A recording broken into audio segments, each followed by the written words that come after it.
Thursday, December 3rd, 8:15 p.m. Enemies of the State, Episode 6. Sorry we've been away so long. 2 months. Get back into the swing of things. We have a new enemy in the lair tonight, new enemy of the state. Let him introduce himself. Hi, my name's Steuart. I'll be taking the place of Matt.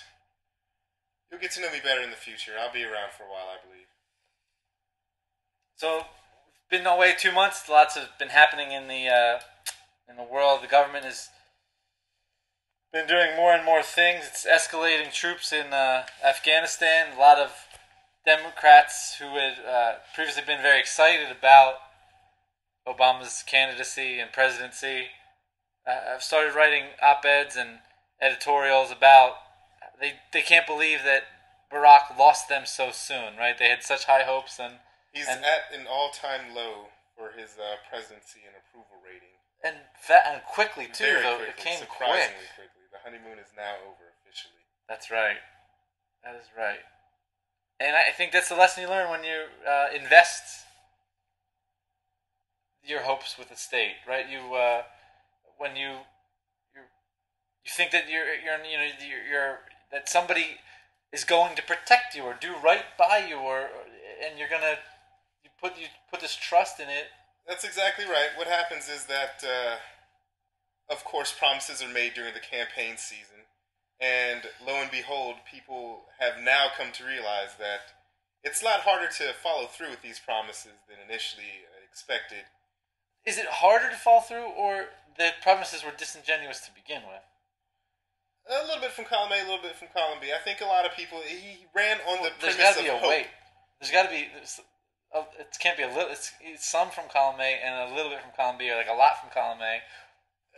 I think it's that. I think it's. I'll be honest with you. I'm going to tell you it's all from disingenuousness. They'll say whatever needs to be said, and if the campaign looks like it's going one way, they'll say the direct opposite thing tomorrow. And you have video of all the candidates doing it, including Barack, saying one thing to one audience and a contradictory thing, trying to make it not look contradictory, but an actual contradictory thing to the other audience while you're running. But that's the game. You got to play ball. You got to swing the bat if you want to hit a home run there. Well, except that or people could wise up and grow up and realize that that's a silly game. It is a silly game. However, we have invested so much into that game, and the rules of the game are sort of,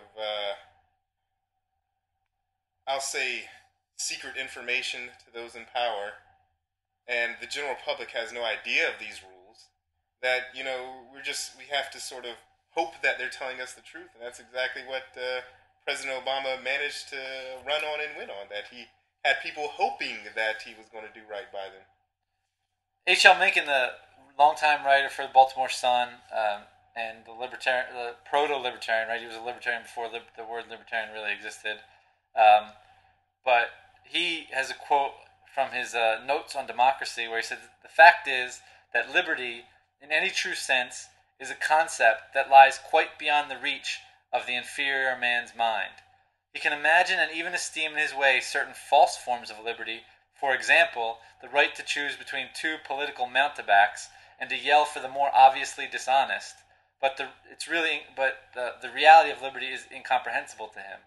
So here even Mencken points out that whoever's in the political sphere is a mountebank, is trying to trick you, and individuals get excited for the one who is being the most dishonest.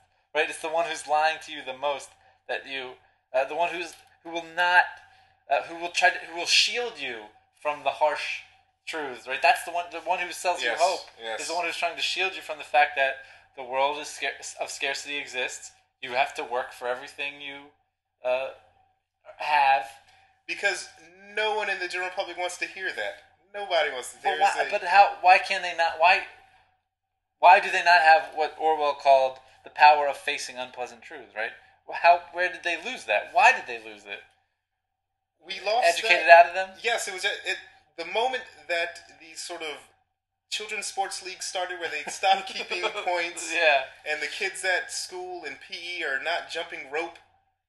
they're jumping rope without a rope because kids can't fail if you're not jumping with a rope. Right. It's crazy stuff like that that's sort of like educated it out of them, But bred it out of them. But Mencken's talking about time long before that too. This is not a new phenomenon. It's not a new phenomenon. However, it's become certainly more prevalent now that these people have this idea of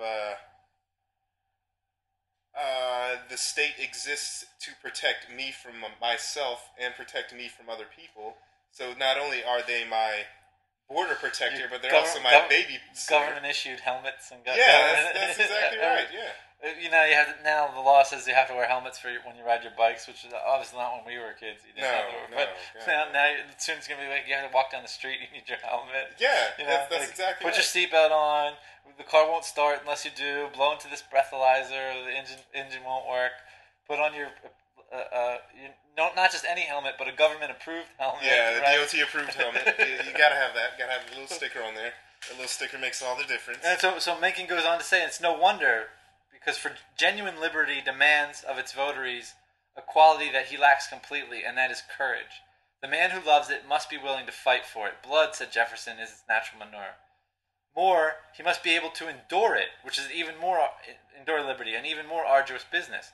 Liberty means self-reliance. It means resolution. It means enterprise. It means the capacity for doing without. The free man is one who has won a small, precarious territory, and from the great mob and of his inferiors, and is prepared and ready to defend it and make him support it. All around him are his enemies, and where he stands there is no friend. He can hope for little help from other men of his own kind, for they have battles of their own to fight. Liberty is lonely, right? There are a lot of people who find it easier to take than to produce. Oh, yeah. It's easier to tax than it is to build. Yes. And the moment sort of government subsidies started coming into the picture, government subsidized farming, government subsidized construction, anything like that. Dependence. Yeah, you become dependent upon the state. It happened with welfare. It's just an epidemic that people are sort of this idea of entitlement.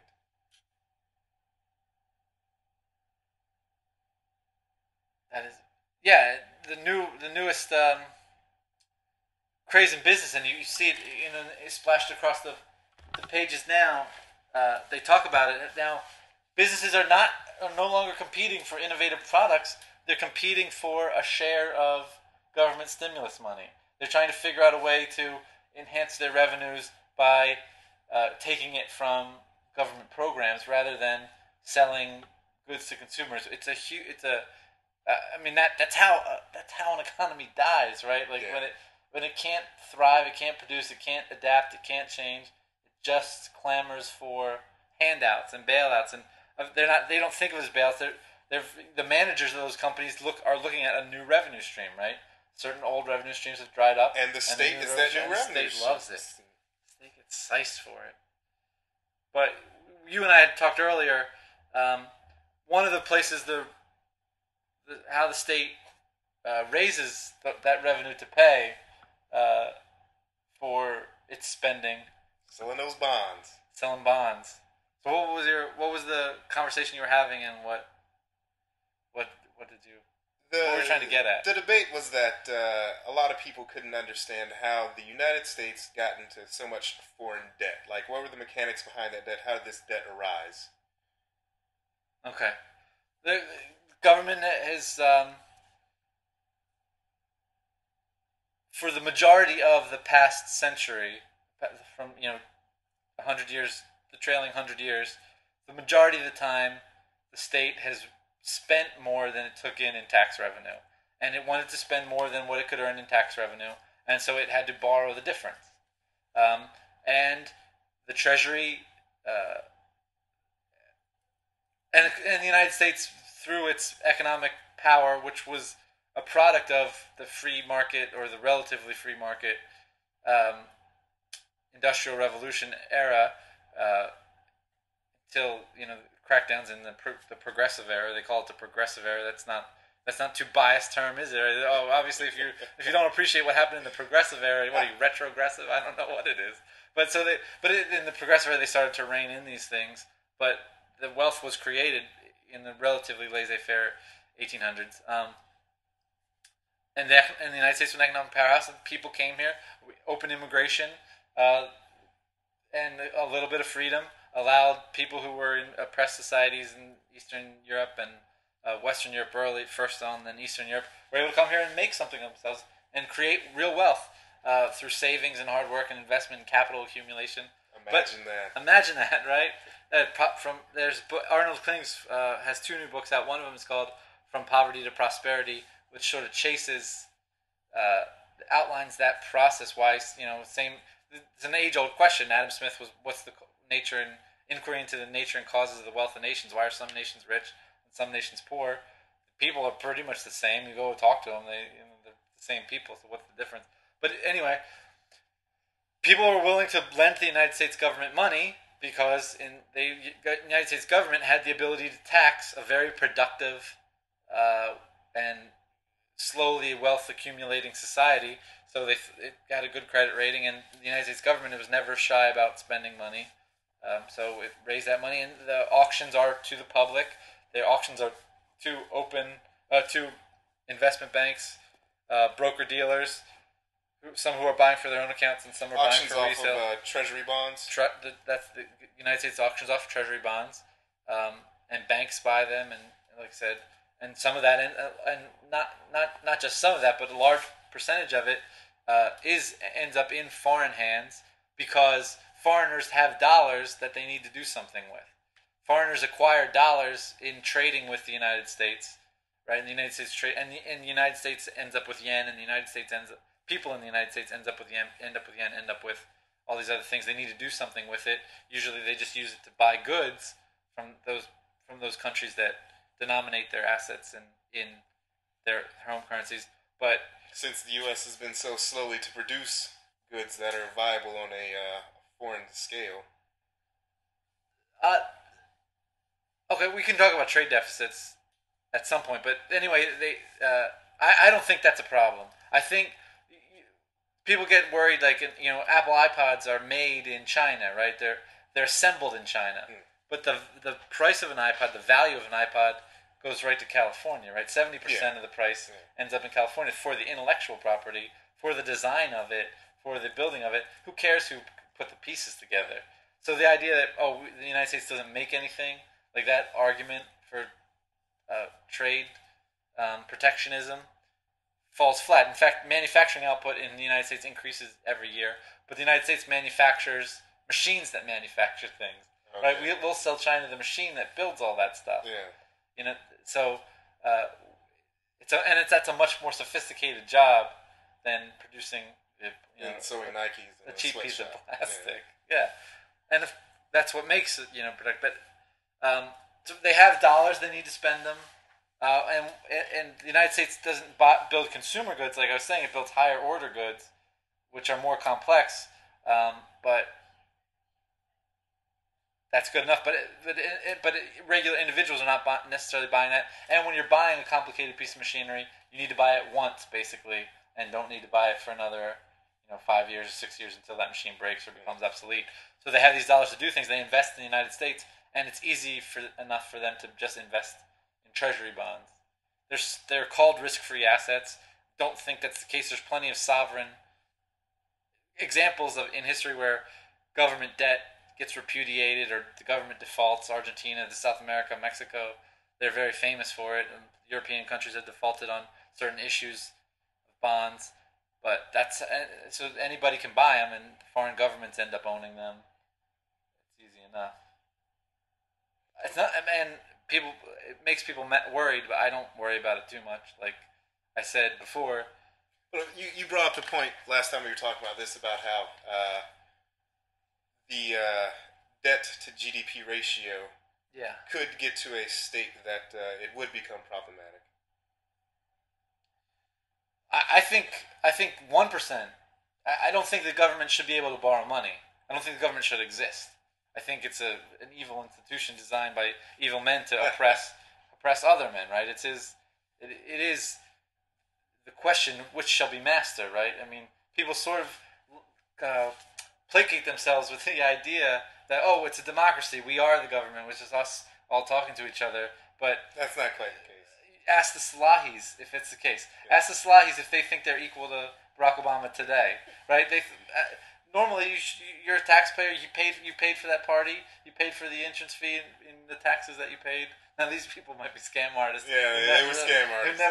Who might have never paid a tax in their life, but I'm sure they've paid sales tax and stuff like that. So, how dare they think that they are untouchable? Like this, that these are people who stand above us. He's an emperor, and how dare these common folk get inside and sully the hands of our wise and leader. I understand that argument, but there's also the sort of safety argument of that as well, where with a president who is at an sort of all-time high security risk, to have just some random people off the street walking into his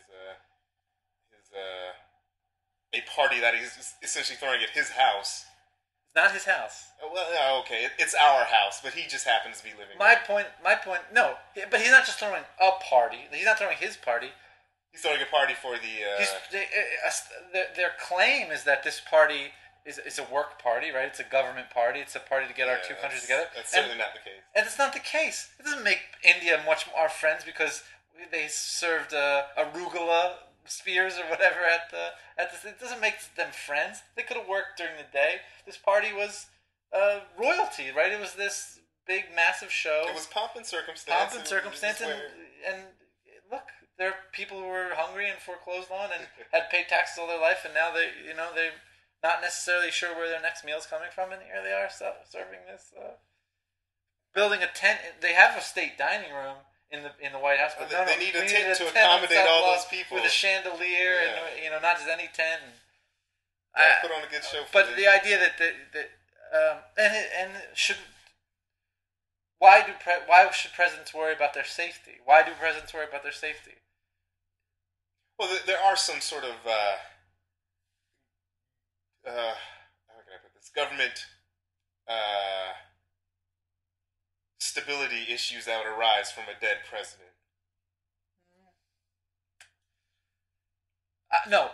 Why is the president in danger? The problem is that the presidents are in danger because they wield a lot of power. They can pick winners and pick losers, and they can order the deaths of hundreds of thousands of people on a whim.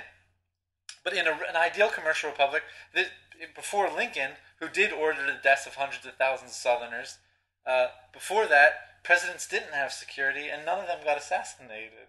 Right? They were presidents of a commercial republic. They had basically a night watchman state. They engaged in their own shenanigans for their own personal accounts, but they weren't really trying to ruin the lives of everybody that happened to be under their jurisdiction. And they walked around D.C. like regular people.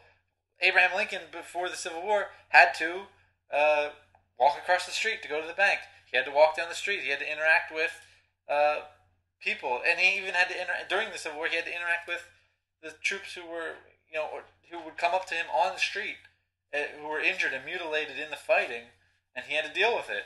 And in fact, that's the kind of president I want. Somebody who can't stand apart because he and lives with a contingency. You will never again see a president like that. Never again.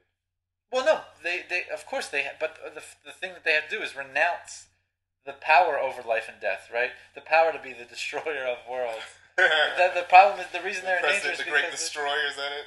Of course, what are they? But if they're not that, ask Iraq if they don't think the president destroys things. Ask Pakistan if they don't think the United States can destroy things on a moment's notice. Ask the people in Nagasaki and Hiroshima if they don't think the United States government stands ready to destroy everything if you cross them the wrong way. That's why they're in danger. Yeah, that's a valid argument. Yeah.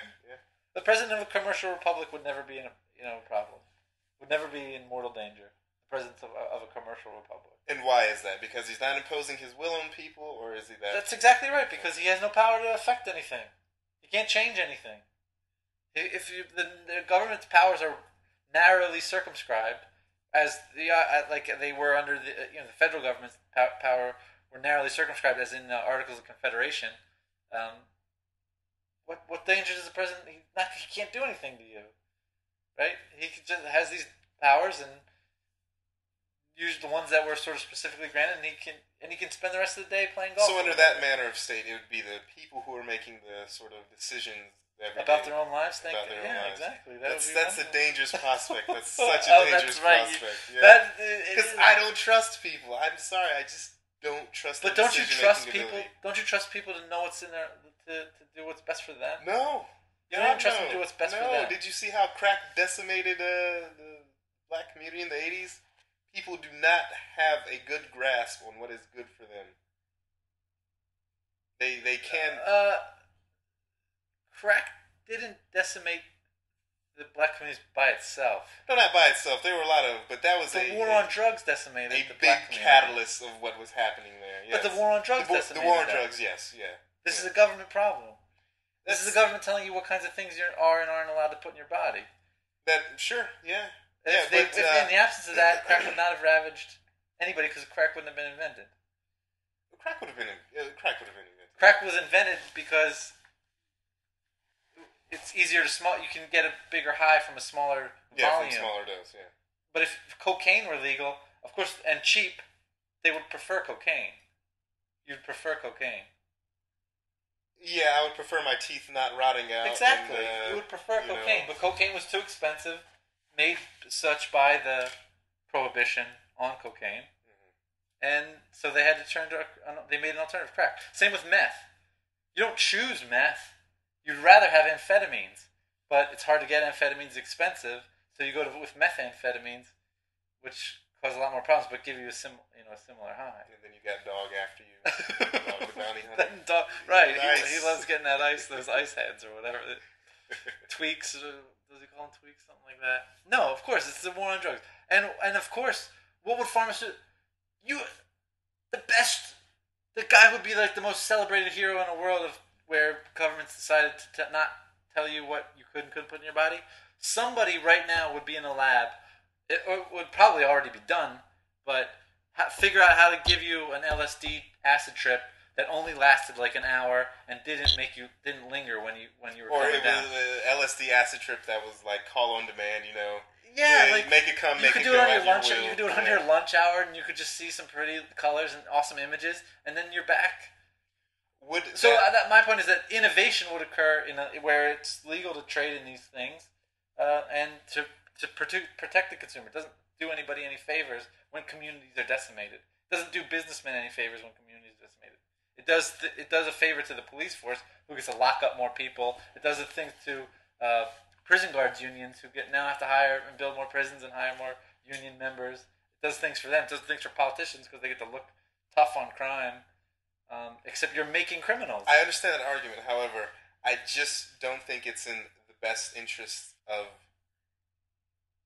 people as a whole to have a population of drug addicts. It's you wouldn't have a population of drug addicts.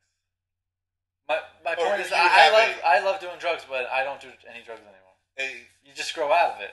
Yeah, most people grow out of it and know when to use it and when to actually be a responsible person. So you're hedging your bets on that we wouldn't use any productivity. We would just sort of... I have the sign. I mean, even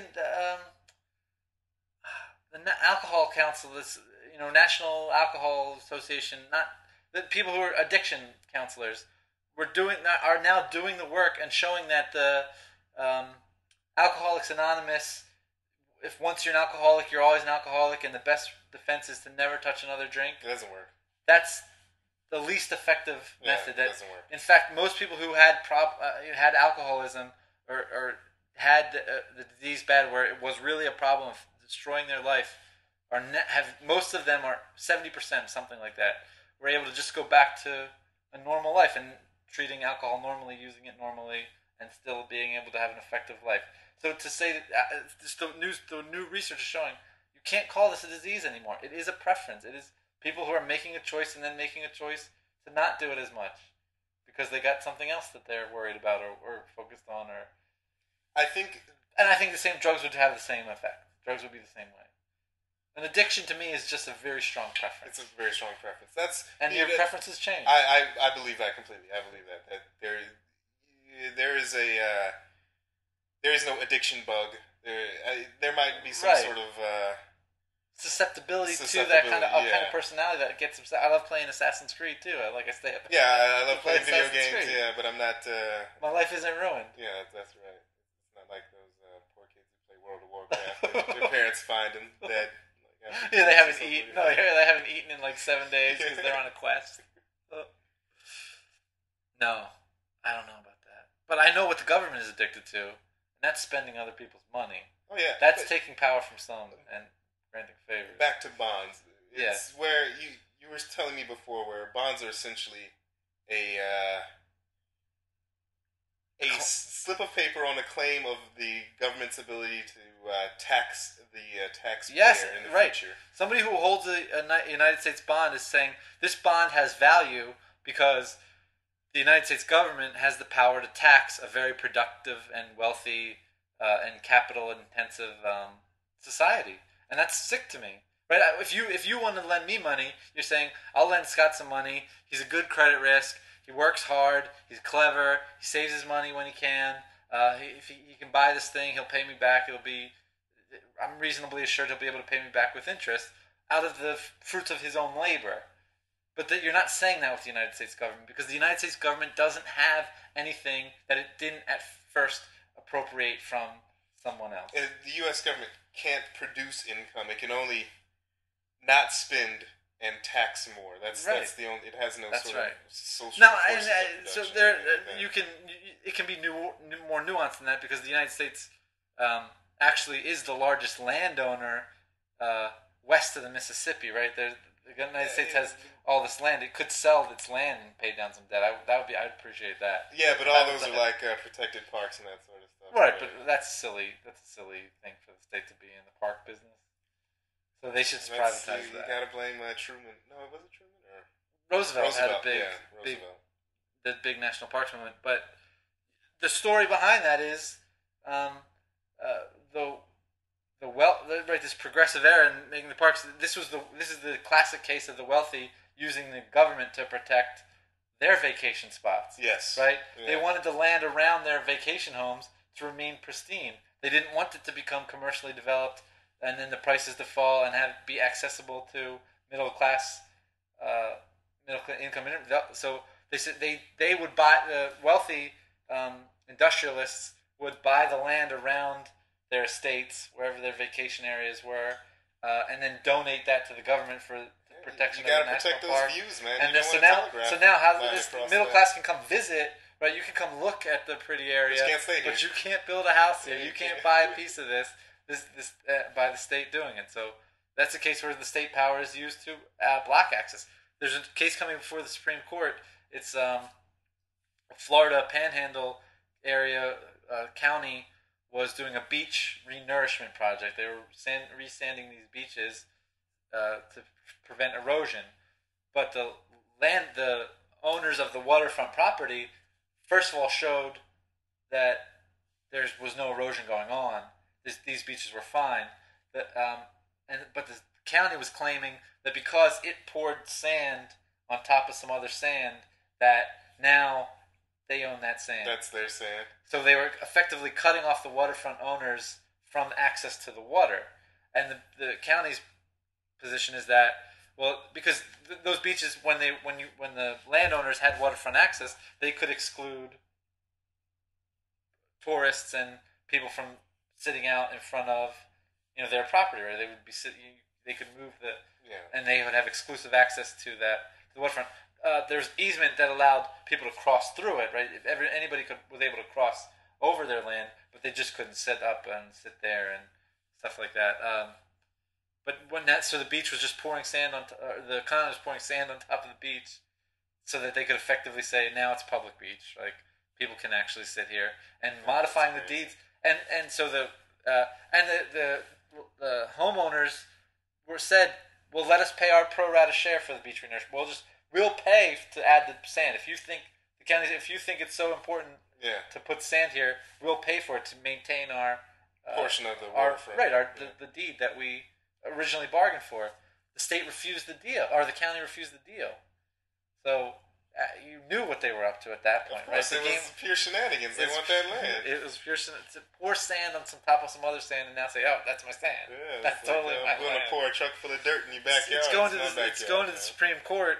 It's over. Is that a taking? Right? They poured sand on it. They're modifying the deed a little bit to these owners without just compensation. So does that qualify as a taking?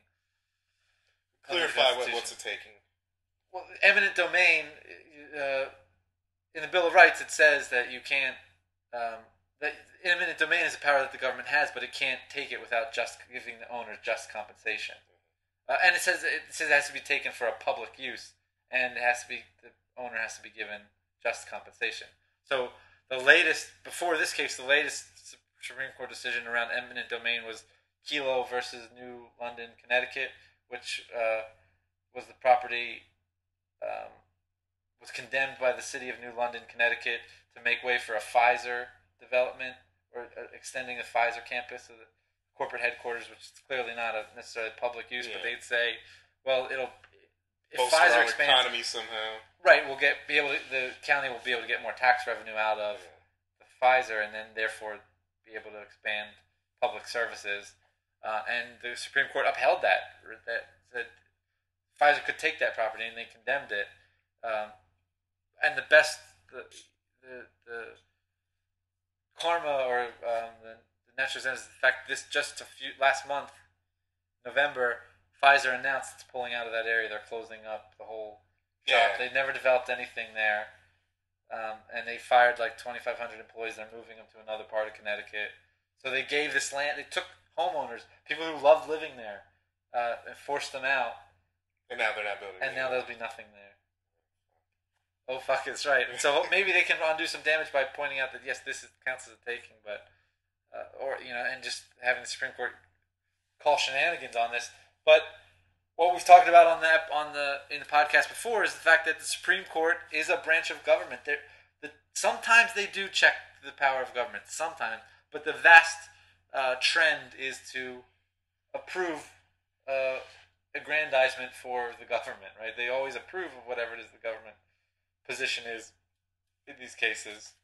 Yeah, it's you do have the sort of dichotomy between the literal translators of the Constitution and the sort of the intent translators of the Constitution. Like, what did they mean when they wrote this, and what does it actually say on paper? But do you think the people who are in favor of expanding the power and scope and scale of the state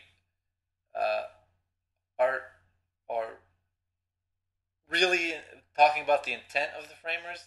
I don't think they are. I think they're very smart, and I think they're trying to figure out how to twist the words to mean what they want it to mean. You think so? And they're playing word games. They're very smart, cerebral people. They went to law school.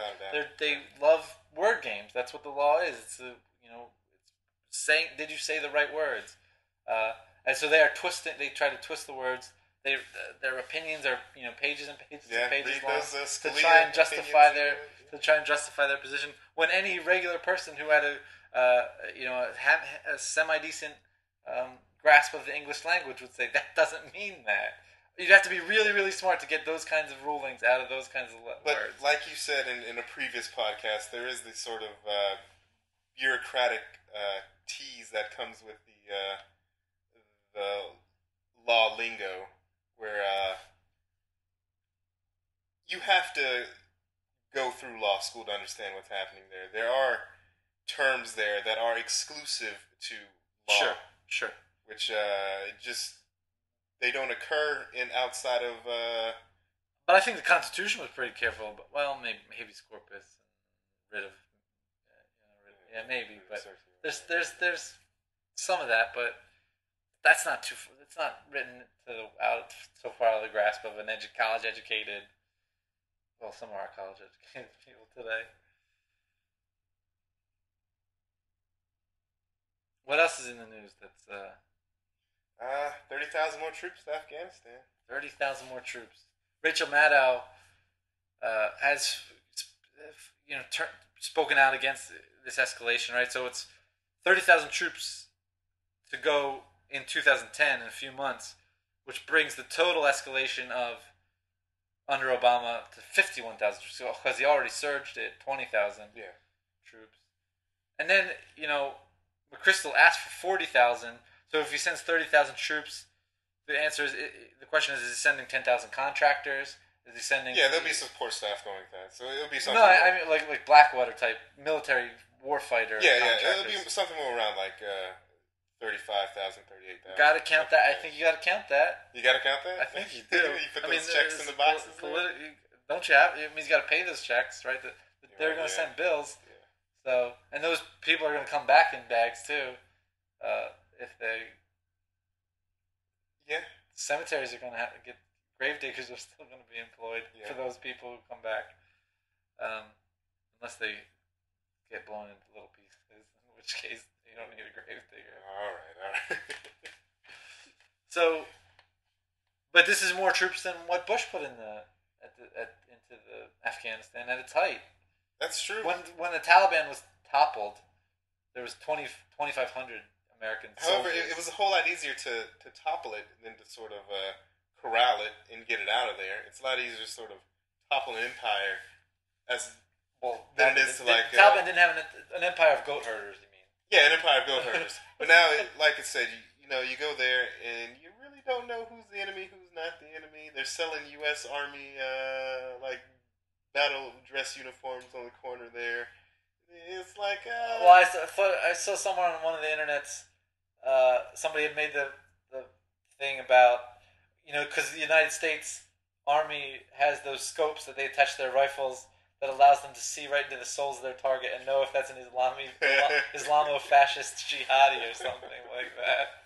Because that's what the United States thinks, right? That they can go there and tell who's an Islamo-fascist. So the scopes, give us... Like in Assassin's Creed, you got Eagle Vision. If the person is red, you know that's an enemy. You know it's an enemy. But that's exactly how... those 4 soldiers got caught up.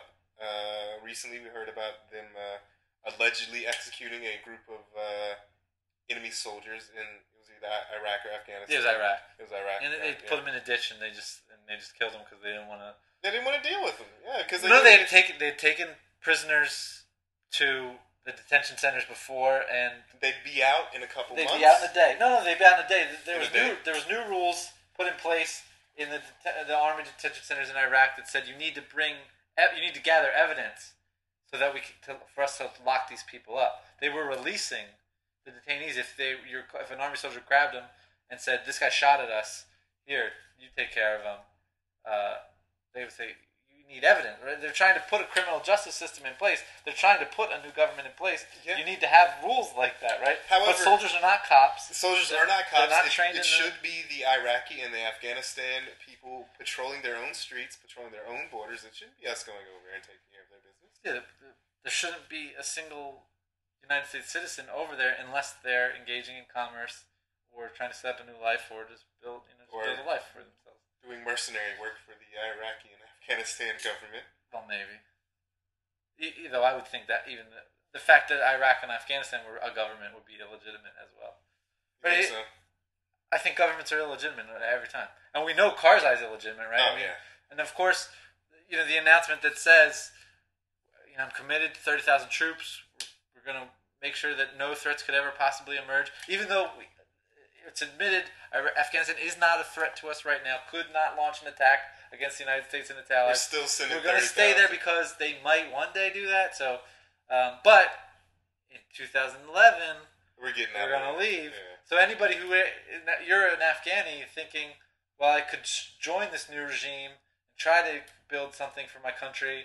Or I could wait 2 years. No, but if the United States leaves and the other group does come back, then I'm a traitor. And I know the United States is leaving, and I know the Taliban ain't leaving because they ain't got nowhere to go. Yeah. So they're going to be here for a long time. Those guys are going to go home. I can't really work with them. I can take their money now, but I'm not really going to try my hardest. Like, I'm just going to take some cash. Yeah. Because it will never work. It can never work. It can't work. It just can't work. People have to police their own government. They have to police their own borders. They have to police their own state. That's the only way it will work. You can't. And then people say, "Oh, if the Taliban gets back in power, the women, they'll be super oppressed. Like they'll get acid thrown in their face if they show their ankles. Like, okay, fly the women home. Fly the women over here. Yeah. China needs tons of women right now. China is missing women. These women would be happy to go to Shanghai, to Hong Kong, to Beijing. Don't you think? If you ask any Afghani women want to get out of it, we're leaving tomorrow. You just come to the base. If you're an Afghani woman, we'll get you out of here. Like, it's cool. No questions asked. Like, just come on. I think that's a... You can save all the women. That's a good prospect. However, I think it's... Then who would the Taliban breed with, and you'd be done. They wouldn't exist another generation. You're talking about genetic extermination there? Well, I'm not. I'm talking about the voluntary choices of women. If women are scared for their lives, don't send 30,000 Americans over there. Just take 30,000 women and bring them over here. That Isn't that cheaper? I would donate to that charity. You don't even need to use taxes for it. That's a good argument, but there's just so many things wrong with that. It's like look, some of the women wouldn't come. Some of the women would say, "No, the oppression is better. I will not leave my home country. I think the oppression is my way." But most of them, I think, would. Would we set up would we have some sort of China would have to decide on that. We couldn't just no, of course I'm not deciding for China. We have to set up some sort of and I'm not deciding for this is a United States project. Like I said, they could come here. Here. I know where people can work. I know where people can get jobs. I know what people can do. Oh, you have that secret. You have that secret where people are giving out jobs. Yeah, I'm trying to get a dude fired from my work right now and get somebody in his place. And I was talking to one of the directors of the bank. His company is moving from Woodbridge to Herndon. Some of the Woodbridge employees decided they don't want to commute, so he's hiring. I mean, people hire all the time. Oh man, that's some news to me. That's some news to the American public. You hear that? People are hiring these days. Get out there and get a job. In Northern Virginia, sadly, because of not the government, but the unemployment is less than 6%. Yeah. Detroit, it's at 30 now. Or Michigan. Detroit is get the fuck out of Detroit. There's nothing going on there. And why not? The state runs car companies. Yeah.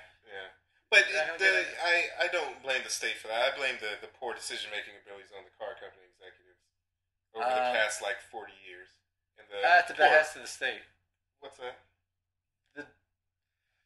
A lot of the decisions they made, like cafe standards, right? They had to meet cafe standards. They had to meet government regulations. And they chose the foreign car makers.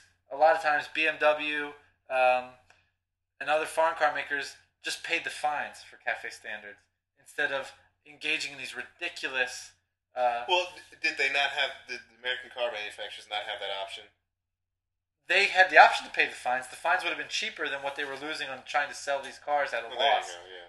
But they had said, "Well, we don't." The management had said, "We don't want to pay the fines. We don't want to violate the law because dissident shareholders will use that against us and say we're lawless and we break the law." So they didn't want to. The fines would have been cheaper than selling cars at a loss and selling crappy cars. Yeah, if the choice is selling a crappy product or paying a fine, selling a crappy product that nobody's going to buy, U.S. has been definitely taking a loss on. Yeah, U.S. has been losing ground against foreign car manufacturers for decades now, and they hedge their bets on And the other thing is the power. The other thing is the power of unions, right? Oh God. The United States government has granted special privileges to unions, right? I'm not against unions, but I'm against special privileges that the United States government gives to unions. They're like the fact that employers have to bargain with unions. If you're an employer, if an employee union exists in your firm, that's fine. They can collectively bargain, but the management should be able to exclude them all as a group, right? If you want to collectively bargain, we're not bargaining with you anymore. We're going to hire. We're going to hire a whole new group of people. Yeah. But that is not okay in the United States. Why is that? The law of the federal government says you have to bargain with your union. You can't choose not to bargain with them. That's a problem. That is a problem. That violates freedom of association. That is another thing that has decimated the United States auto manufacturers. Right. And it's a government problem. It's not an individual problem. It's not management's problem. Okay, all right. They are facing a world of parasites we'll, and leeches and hanger-ons and power-hungry madmen who if we don't set care aside about the all of that consequences. and just expect the car manufacturers to make a good product, that's all America wanted out of their car manufacturers is a good product, and they never delivered on that. Right. And it has nothing to do with unions or the cafe fines or anything like that. It's just that they couldn't give us a good product. No, I could they not give us a good product? People always have never not loved pickup trucks. American-made pickup trucks. Yeah. Fords, Chevys, GMC trucks, and GMC sports cars sell. GMC sports cars, they quit making... Not GMC sports, I mean General Motors. General Motors, yeah, General Motors. General Motors. They quit making the Camaro and the Firebird in like the The mid-2000s. point is that those car lines were profitable, and they lost money on their sedans and their entry-level cars. They would lose money, but they had to make them to meet cafe standards. They had to make them, and they had to sell. So they had to sell them at a loss. Yeah, those were not profitable lines. But of course, in a world of rational businesses, you expand the lines that are profitable, and you terminate the lines that are not profitable. It's pretty simple. And GM should have been specializing in pickup trucks and sports cars, and that's it. And paid the fines for not meeting the CAFE standards because sports cars and pickup trucks are not the most fuel-efficient cars on the planet. Would have been that simple. But of course, unions they would have had to fire unions, right? Because they wouldn't need as many workers if they were only focusing on a few narrow lines of output. Can't do that, and that's a big, huge no-no. And they had to make these cars and put them on the road to meet CAFE standards if they wanted to comply with the law. How is this management's fault? They're put in a terrible place, and of course they can earn themselves a big salary in the meantime. They're put in a terrible place. However, if your only task is to give me a reliable car, but they were giving you a reliable pickup trucks and reliable sports cars. Yeah, that's fine. That's fine. They were giving you those. That is such a small market share. Right, it's almost insignificant. Why should they? Why would anybody expect them to be able to produce the best? I'm not expecting them to produce Honda the best. Accord, whatever. I'm expecting them to analog. to not produce garbage. That's what I'm expecting. I'm expecting them not to give me. But they knew if they knew they were already going to take a loss on that car, they knew they couldn't make the car profitable ever, and they needed to sell it cheaply enough that its gas mileage rating would bring down the average to compensate for their pickup trucks. They already knew it wasn't going to be a moneymaker for them. Why would they spend effort to try and make it awesome? That would be throwing good money after bad. They can't make that decision. That's a good argument, but there's also the point that there's a lot of hubris, and there's a lot of that same culture from the 50s that this is an iconic American company.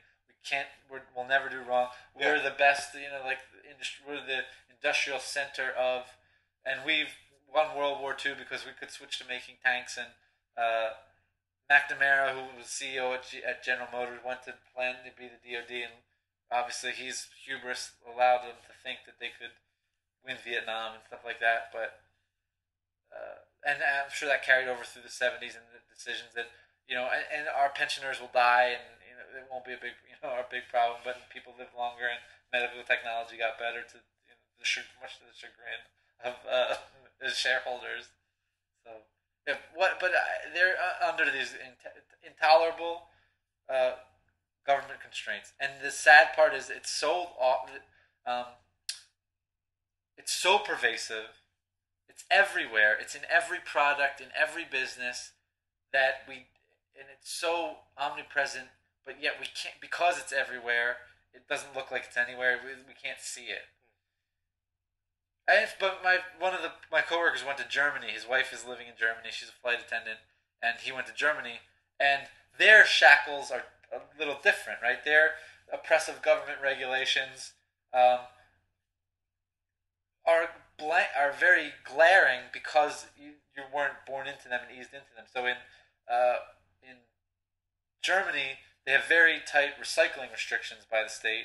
So when you buy a plastic bottle or a soda can at a store, you have to pay a deposit for buying that bottle, and you have to return that bottle to the store to get your money back, because then and they'll make the store responsible for recycling it. Now, of course, you could throw it out or recycle it yourself, but you would just forfeit you'd forfeit your deposit. And so here's my coworker who's his wife had a bunch of bottles stored up, in her apartment, and he said, "I'll take them back to the store and get your deposit." And then you got to feed them into this machine, and the machine's got to read it to make sure it's like the right bottle, and then it looked to check if like it's like a dollar bill, if it's all scuffed up or whatever, it keeps spitting it out. But then the most sad and but also hilarious part is after the machine checks to see if the bottles are scuffed up, you know what it does? Crushes the bottle. Why did you care if it was scuffed if you're just going to crush it? Well, I'm sure it's transportation and that sort of thing, and space saving. But yeah, it's. Well, why would you care if it was? Yeah, if then I could crush it for you. Like, no, they got to make sure it's the right bottle, same thing, to get your deposit back. So, but here again, but if you sort of always lived like that and you're always paid a deposit, you think it's run of the mill, you just think it's like, okay, yeah, that's what we do. It's like our thing. You wouldn't notice that that's really. But absurd. If somebody the absurdity of it. But if you're just foreign to it, and I recycle at my house. I throw the things in this thing, and then the state takes care of it. That's another problem, is the fact that recycling is a joke and it's a huge waste of money. Recycling is a joke, yeah. But the environmental movement is a joke. If you care about the environment, sell your house, sell your car, get a tent, go live in the fucking woods somewhere. Right, I turn off the lights at my house not because I care about the environment, because I don't want to pay the you don't want to pay the bill. Or I say you conserve water because it saves the household money. Anyway. But no, you can see the shackles clear if you go to another country, but because you're not like steeped in it. You're not like, that's just natural. You've already developed the internal model of how to get through the day, minimizing your nexus with government. you have it here, but of course it's everywhere. And I mean, right now at the bank we're dealing with complying with the new guidance and the regulatory guidance around things, and guidance issued in 2006. This isn't like new guidance after the bubble burst. This is guidance issued in 2006, but now the state is really trying to take it seriously. But of course, there was no laissez-faire period before the banking crisis. The banks were always under a massive amount of regulation. It's just that the regulators are terrible at their job because they have no skin in the game, and of course they don't have. They're government workers. They get paid a salary. They do their 8 hours. They do their 8 hours and they go home. And they can also be susceptible to the gee whiz bang new financial technology. Isn't this grand? Look how much money we can make doing this, and see how our models tell us what we can do. All this, bankers do it with models. We can do all these sort of things. Is that how you engage in shenanigans at work? Pie chart. The regulators are just people who fall prey to the same pathologies. So to think that better regulation or smarter regulation is an answer, it's certainly not. In some respects, yeah. Better regulation of government contracting, I think we would benefit from that. Well, the best thing to do in that case is to strip power from the government. The government is not allowed to engage in these kind of activities. Then they don't need so many contractors. Then they don't need so many bureaucrats. And then they don't need so many. Then there wouldn't be so many lobbyists vying for dollars if the United States government didn't have dollars to give out, because that's not what we do. But we would leave these tasks up to the general public? Which task? I mean, it depends on which task you're talking about. Some tasks that the state engages in will never be done because they shouldn't be done. Like, we'll say road maintenance. Privatized roads. I'm for privatized roads. Water purification. Private companies would absolutely love to engage in that. Oh yeah. Those are two big ones for me. Yeah, and those are the two big ones where I'd much rather have the government in control. Well, I'll tell you about roads. 40,000 Americans die on American highways every year. 40,000 a year. That is a huge thing. What is causing all these deaths? Poor drivers, weather, sun. Who knows? Those are proximate causes of the deaths, but the ultimate cause is bad road management. And the road managers are the government, right? If you had competing roads, private roads, they would compete on safety, on minimizing the number of people who pummel themselves. How would you go about minimizing safety risks on a privatized road? Well, you would have. I think you would have. The best argument I can make is the fact is, wouldn't it be arrogant of me to think that I should know the answers to all these questions, and wouldn't it be despotic of me to think that I have to know before I'll let you try? Right? The point is that the market, it says, well, I think that this is better. I'm not arrogant to tell you what the answer is, but go ahead and try it. Yeah, give it a shot. Give it a shot and really experiment with it. So it could be variable speed limits throughout the day. It could be better quality surface materials or variable surface materials or heated roads for in the wintertime. And if people choose to use that, they'll privatize and they'll have to pay whatever the going rate is for that kind of thing. It might be that they, in rainy conditions, the road manager could throw up obstacles themselves to make people slow down, so that they wouldn't do that. I don't know what shooting gallery on the highway. Why would it be a shoot? Like I would just sort of you make the road more curvy. I don't know what it is. Logan's Alley, like a guy popping out of the window. Right. Ah! Oh, it's raining. It's gonna be fun. No, of course. Wouldn't it be arrogant for me to answer? I'm not a road manager, but I certainly know the United States government isn't a road manager because 40,000 people are still dying every year. This is more than lots of diseases kill. 40,000 people. Smoking is not killing. Drinking is not killing that many people. But the road managers are killing that many people. Speaking of smoking, as of Wednesday, the smoking ban went into effect in Virginia. Now, it's not a complete... Never thought it could happen. They always said it would never happen in Virginia. It's tobacco farms, the tobacco state. It's not a complete ban. It's like some sort of weird specialized ban, depending upon the positioning of your bathrooms or restrooms in your restaurant, where if they're... Are you serious? Yeah, if the bathrooms are next to the bar and the dining area is on the other side of the bar, it has to be a no-smoking restaurant. But if the restrooms are... if there's restrooms off the dining room... Yeah, off of the dining room, and a bar on the other side of the bar. Yeah, you can smoke at the bar, yeah. That's a sort of weird conditional non-smoking room. Yeah, it's... I never thought it would happen myself with all the tax revenue that the state gets from tobacco manufacturing, but... Will it cut down? That's the thing. It won't cut down on smoking. No, it won't cut down on smoking. Then the tax revenue won't matter. But what it will do is it will damage the restaurant revenue and the restaurant businesses in the state, which are already hurting. Sure, restaurant. If you've seen the fairly new Fairfax city development, where restaurants are closing there left and right because they just can't stay open. Where? Across from the old Shebeen, where that is. What a terrible development idea that was. Yeah. To make that Old Town Fairfax. Old Town Fairfax, that's exactly right. There's nothing going on. But it was a terrible development. Anyway, there's no... I mean, they wanted to be like a walking city, but who walks there? There's no... Nobody. I mean, there's residences kind of close, but not a big...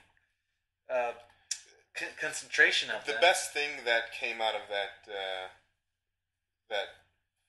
whole development was that they expanded public parking in that area. They put in a parking deck. That was the best thing that happened. The restaurants and all the rest of that stuff, the new restaurants anyway, they can go. Terrible timing for the development. God awful timing. And the rent there is astronomical. No restaurants. Not anymore. Yeah, definitely not anymore. They have an opportunity.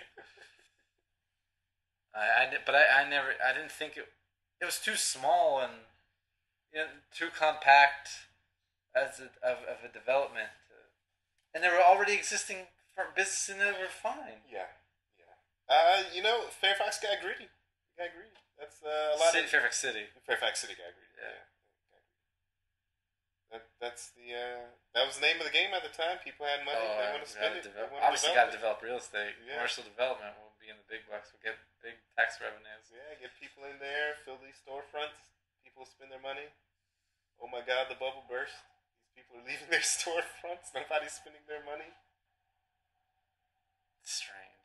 People can't leave. But that's my question. Is metal, right? And talk about it in Serenity, the Firefly movie. Yeah. Whereas, like, you meddle, right? You're always trying to meddle with these people. You're trying to meddle with their business, trying to meddle with their lives. You're trying to make these rules. That's why they resent you. That's why they chafe under this kind of thing. And I chafe at it. A lot of people don't notice it anymore because they've lived with it all their life, so they don't notice it. Like, they just think it's natural. And a lot of times they've learned to applaud it. You go to the state, you go to government-run schools, and you get like the glass eyes, and they're like, "Yeah, that sounds good. Yeah, right. Yeah, take my money." Frank Wolf was quoted in the Washington Post the other day. I wrote him a letter about it. Barack Obama's administration proposed a new subway bureaucracy to manage the subways. The Washington Metro has had some well-publicized problems, recently crashes and stuff. But so now I said, well, the federal government needs to get in the subway business and put this under the Department of Transportation. Right now, subways are regulated by their states and the local or a regional board that comes together to regulate the subways and pay for them and set the price and all this kind of stuff. And Frank Wolf is the opposition party. He's a Republican, representative of this district in Virginia, and he says, well, I'd like to see the details, but that sounds like a good idea. Like, that could be a good idea. And I wrote a letter. I said, I'm dumbfounded. I said, you're the opposition party. Could you please oppose something? Like, just oppose something. And I say, even if you did think it was a good idea, is it a good idea when we've got we're escalating a war in Afghanistan. We have a war in Iraq. We have a war on terror that we're committed to prosecuting. We really need the government spending effort. You've got direct ownership of financial firms, direct ownership of car companies. You've got direct lending facilities to companies. You're spending billions of dollars and trying to manage the spending of this stimulus program. Is now the time you need to build a new bureaucracy to watch subways, which millions of people actually voluntarily choose to use every day to get to and from their places of work and business, and they get there safely and on time. Would it just be like the Washington Metro? No. Obviously, they don't want to. That's federal government. They want to regulate all the subways or be able to regulate all the subways everywhere. That sounds like a good idea. I'm Frank Wolf. It sounds like a good idea. I'd like to see the details, but of course, more government power for him. There's a very good chance that the Department of Transportation subway behemoth would be located in his district, and the people who vote for Frank Wolf mostly work for the federal government or are contractors for the federal government. That's who lives here. So of course it's good for him, but as a politics and sort of a societal level of, can the government even manage more stuff? Like what you actually have to manage now is so massive that you don't even know what's going on. Yeah. But you think, oh, we'll do some more. We'll take on one more thing. We're the United States government. We're here to help. Dangerous phrase in English language. We've already used up an hour of your time. Listen to Enemies of the State. You've heard Steuart as our new enemy on the blogosphere. So leave some comments, questions, concerns, topics you want us to address. enemiesofthestate.net. Thanks for listening, people. I appreciate your time. All right, we'll talk to you next time, which might not be a week because we're terribly erratic, but that's what you get. That's what you expect from an anarchist. All right, bye.